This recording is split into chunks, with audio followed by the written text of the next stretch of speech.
தேர்தல் விஷயத்தில் அவலட்சணமான முறையை கையாளுகிறார்கள் என்றுதான் சொன்னேன். இன்றைய தினம் சர்க்கார் தேர்தலை ஒத்திவைக்க வேண்டும் என்று கொண்டு வந்திருக்கும் அல்லது தனிப்பட்ட நபரை கொண்டு வரும்படி செய்திருக்கும் காரணம் என்னவென்று நாம் சற்று பார்க்க வேண்டும். சென்ற பொது தேர்தலிலேயே காங்கிரஸ் பல ஸ்தானங்களை இழந்துவிட்டது. அதிகாரத்தை கைப்பற்றக்கூட முடியாத அளவிற்கு மிகவும் குறைவான ஸ்தானங்களையே சம்பாதித்தது. இருந்தாலும் எதிர்க்கட்சி பலவீனத்தால் தான் அதிகாரத்துக்கு வர முடிந்தது. வந்ததும் கூட பல பிரச்சனைகள் இன்றைய தினம் சமாளிக்கப்படாமல் நாளுக்கு நாள் அதிகமாகிக் கொண்டேதான் இருக்கிறது. சர்க்கார் மக்களுக்கு உணவு அளிக்க வேண்டும் என்ற பொறுப்பை கைகழுவி விடுவதற்காகத்தான் ரேஷனை எடுத்தார்களே தவிர, ரேஷனை எடுத்ததினால் இன்றைய தினம் மக்கள் சந்தோஷமாக இல்லை. உணவு கிடைக்காமல் மக்கள் தவிக்கிறார்கள்.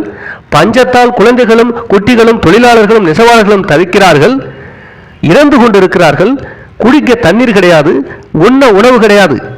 இப்படிப்பட்ட நிலைமை நீடித்துக் கொண்டிருக்கும் காலத்தில் பஞ்சத்தால் இறந்து போனவரின் சவத்தை காக்க காக்கைகளும் கழுகுகளும் கொத்தி எலும்பு கூடுகள் எல்லாம் கிராமத்தில் கிடக்கின்றன என்று சொல்வதை நம்பாமல், அப்படி சொல்வரிடம் ஆத்திரத்தை காட்டி அதையெல்லாம் சுத்த போய் எதிர்க்கட்சிக்காரர்கள் வேண்டுமென்றே பஞ்சத்தால் இறப்பதாக புகார் சொல்கிறார்கள், வீண் பொருளையை கிளப்புகிறார்கள் என்று உண்மையை மறைத்து வருகின்ற நேரத்தில் எதற்காக சில்லா போர்டு தேர்தலை ஒத்திவைக்க வேண்டும்?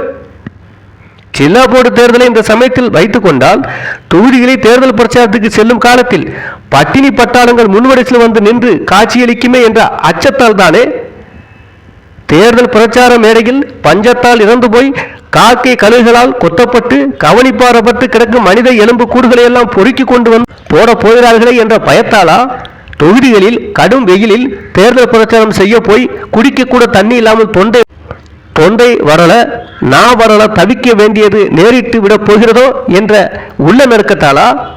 இதை பகிரங்கமாக ஒத்துக்கொள்ளாவிட்டாலும் கூட இதற்காகத்தான் இவர்கள் தேர்தலை ஒத்தி போட வேண்டும் என்று சொல்லுகிறார்களே தவிர வேறு எந்த காரணமும் இருக்க முடியாது. இந்த சமயத்தில் இதை தவிர வேறு எந்த விதமான இன்னல்கள் இவர்கள் இருக்கிறது தேர்தலை ஒத்தி போட?